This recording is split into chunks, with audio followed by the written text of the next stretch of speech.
आज से 2 दिन पहले खबर सामने आई थी कि आरबीआई के द्वारा 3.4 लाख करोड़ का रिकॉर्ड प्रॉफिट दर्ज किया गया है और उसमें से अनुमान लगाया जा रहा था कि आरबीआई अपने खर्चे निकालने के बाद ऑलमोस्ट 1 लाख करोड़ का डिविडेंड पे आउट है जो कि सेंट्रल गवर्नमेंट को ट्रांसफ़र कर सकती है।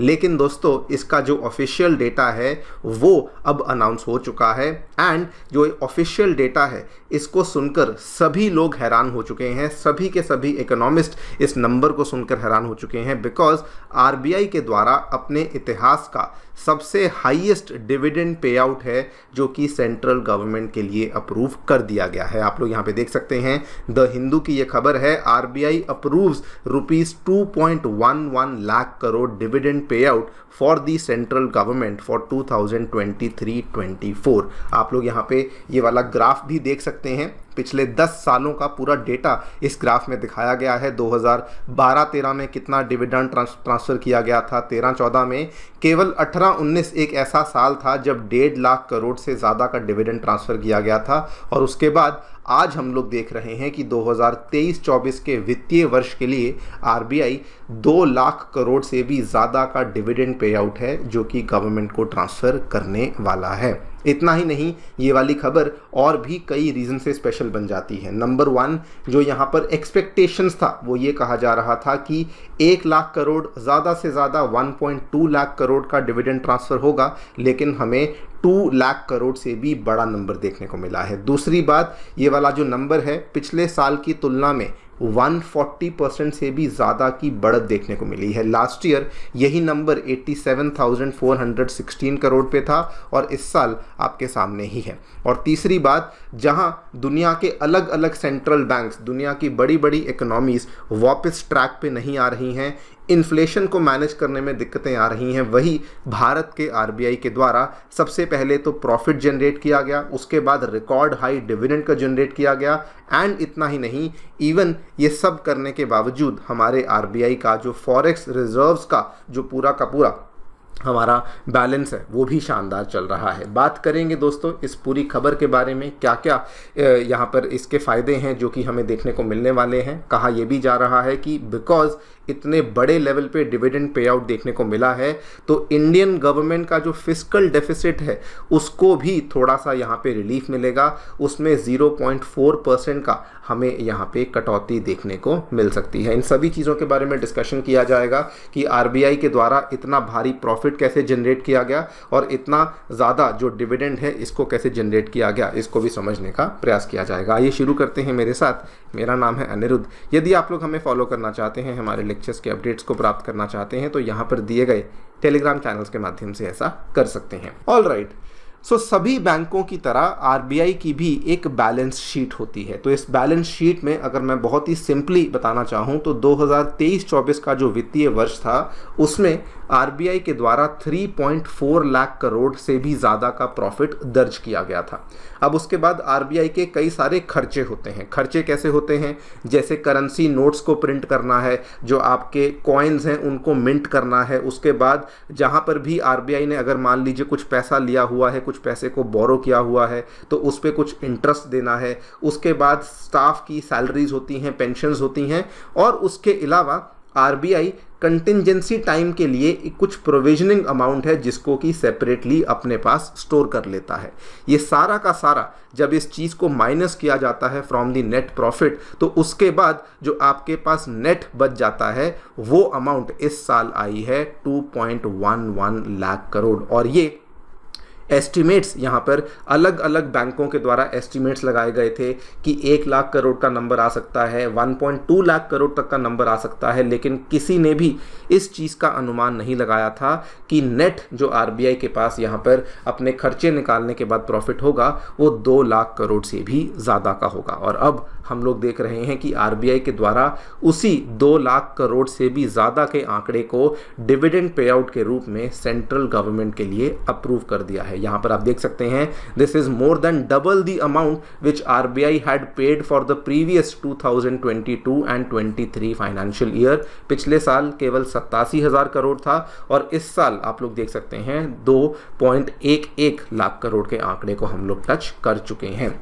नाउ आरबीआई के द्वारा इतना बड़ा प्रॉफिट और इतना बड़ा डिविडेंड जनरेट करने के पीछे वैसे तो कई सारे कारण हैं, बिकॉज आरबीआई अलग अलग तरीकों से पैसा कमाती है। आप सभी जानते हैं कि RBI open market operations conduct करती है, उसके बाद आरबीआई के द्वारा बहुत सारे बैंकों को पैसा दिया जाता है, उससे फिर ब्याज से आरबीआई पैसा कमाती है। लेकिन इस साल जहां से आरबीआई ने मोटी रकम कमाई है वो है अपने फॉरेन एक्सचेंज एसेट्स के माध्यम से। हम सभी जानते हैं कि आरबीआई इंडिया के फॉरेक्स रिजर्व्स को बनाता है और फॉरेक्स रिजर्व्स को मैनेज करने का काम भी करता है। फॉरेक्स रिजर्व्स के जो टोटल 4 कंपोनेंट्स होते हैं उसमें सबसे बड़ा कंपोनेंट होता है फॉरेन करेंसी एसेट्स का, जिसको कि आरबीआई के द्वारा यूएस डॉलर्स के अंदर मेंटेन किया जाता है। इस साल आरबीआई ने क्या किया, भारी मात्रा में यूएस डॉलर को इकट्ठा किया और उसी यूएस डॉलर के माध्यम से आरबीआई ने उस यूएस डॉलर पे अच्छी रकम की कमाई करी है। वो कैसे करी है, क्या होता है कि इन्हीं फॉरेन एसेट्स को आरबीआई बेसिकली अलग अलग जगह पे इन्वेस्ट करता है और वो ऐसी जगह पे इन्वेस्ट करता है जहां से आरबीआई को ब्याज मिलता रहता है और उनका जो फॉरेन करेंसी है जो डॉलर में होती है वो भी यहाँ पे प्रिजर्व्ड रहती है। तो बेसिकली एक तरफ आरबीआई ने अपने फॉरेक्स रिजर्व्स को भी टच नहीं किया, लेकिन एट द सेम टाइम उसी फॉरेक्स रिजर्व्स के माध्यम से अच्छी कमाई करी, जिसकी वजह से इतना भारी प्रॉफिट और इतना भारी डिविडेंड आरबीआई इस साल में बेसिकली कमा पाई थी। और वही वाला डिविडेंड अब आप देख रहे हैं कि वो सेंट्रल गवर्नमेंट को यहाँ पे ट्रांसफर कर रही है।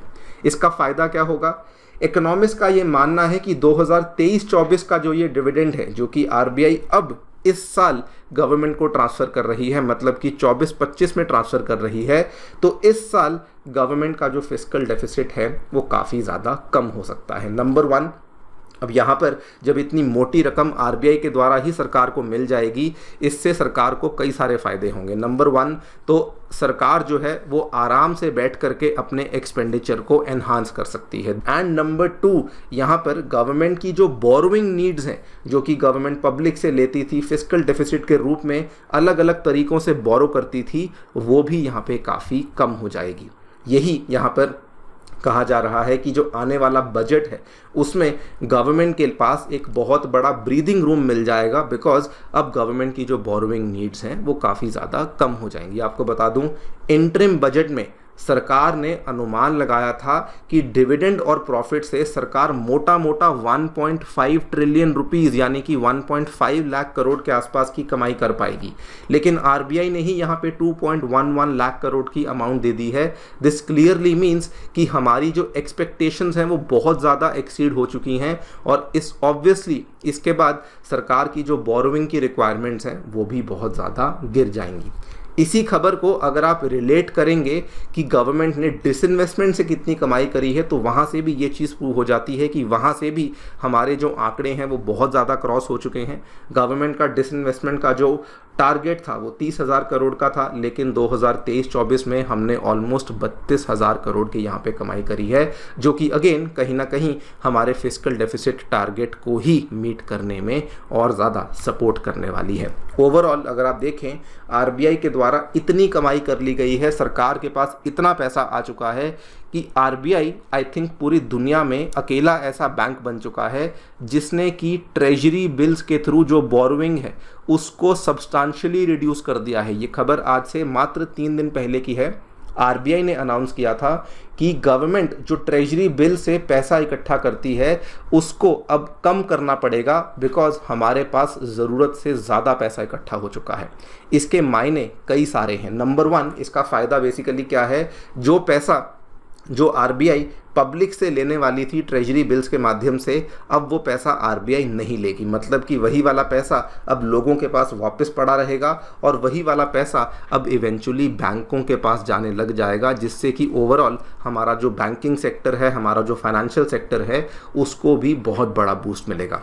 लेकिन अगर आप इस पूरी चीज़ के मायने देखें, इसके मायने बड़े साफ हैं। अगर गवर्नमेंट ट्रेजरी बिल्स के माध्यम से पैसा कम ले रही है, इसके मायने ये हैं कि इन्फ्लेशन अब काबू में आ चुकी है और आरबीआई ने जो भी स्ट्रैटेजीज अपनाई थी, जो भी यहाँ पे कदम अपनाए थे, उसके मायने ये हैं कि इंडियन इकोनॉमी बहुत ही रेजिलिएंट इकोनॉमी हो चुकी है। हमारे फॉरेक्स रिजर्व्स कंट्रोल में हैं, इन्फ्लेशन कंट्रोल में है और साथ में हम लोग प्रॉफिट भी कमा रहे हैं और साथ में हम लोग अच्छा डिविडेंड भी यहाँ पे सरकार को कमा के दे रहे हैं। बाकी दोस्तों इस पूरी चीज़ को लेकर आप लोग क्या सोचते हैं हमें डेफिनेटली बताएं कमेंट सेक्शन में। जाने से पहले बताना चाहूँगा कि 2023 के एग्जामिनेशन में अनअकैडमी के लर्नर्स ने बहुत ही शानदार परफॉर्मेंस करके दिखाया है। पूरी लिस्ट में 315 से भी अधिक लर्नर्स ऐसे थे जो कि अनअकैडमी के साथ जुड़े हुए थे। अगर आप भी अपनी तैयारी हमारे साथ जुड़ करके शुरू करना चाहते हैं तो हमारे सेंटर्स नई दिल्ली के करोल बाग में, मुखर्जी नगर में, उत्तर प्रदेश के प्रयागराज में आ चुके हैं। इन सेंटर्स में हम लोग आपके लिए फाउंडेशन कोर्सेज के साथ साथ CSAT, essay writing, current affairs coverage, educators के साथ इंटरेक्शन, 1:1 मेंटरशिप, सभी चीज़ें अवेलेबल करवाते हैं। फिर भी अगर आपको कोई डाउट है आप सेंटर्स को विजिट कर सकते हैं, नीचे दिए गए फ़ोन नंबर्स पर फ़ोन भी कर सकते हैं। Thank you so much for listening, stay tuned and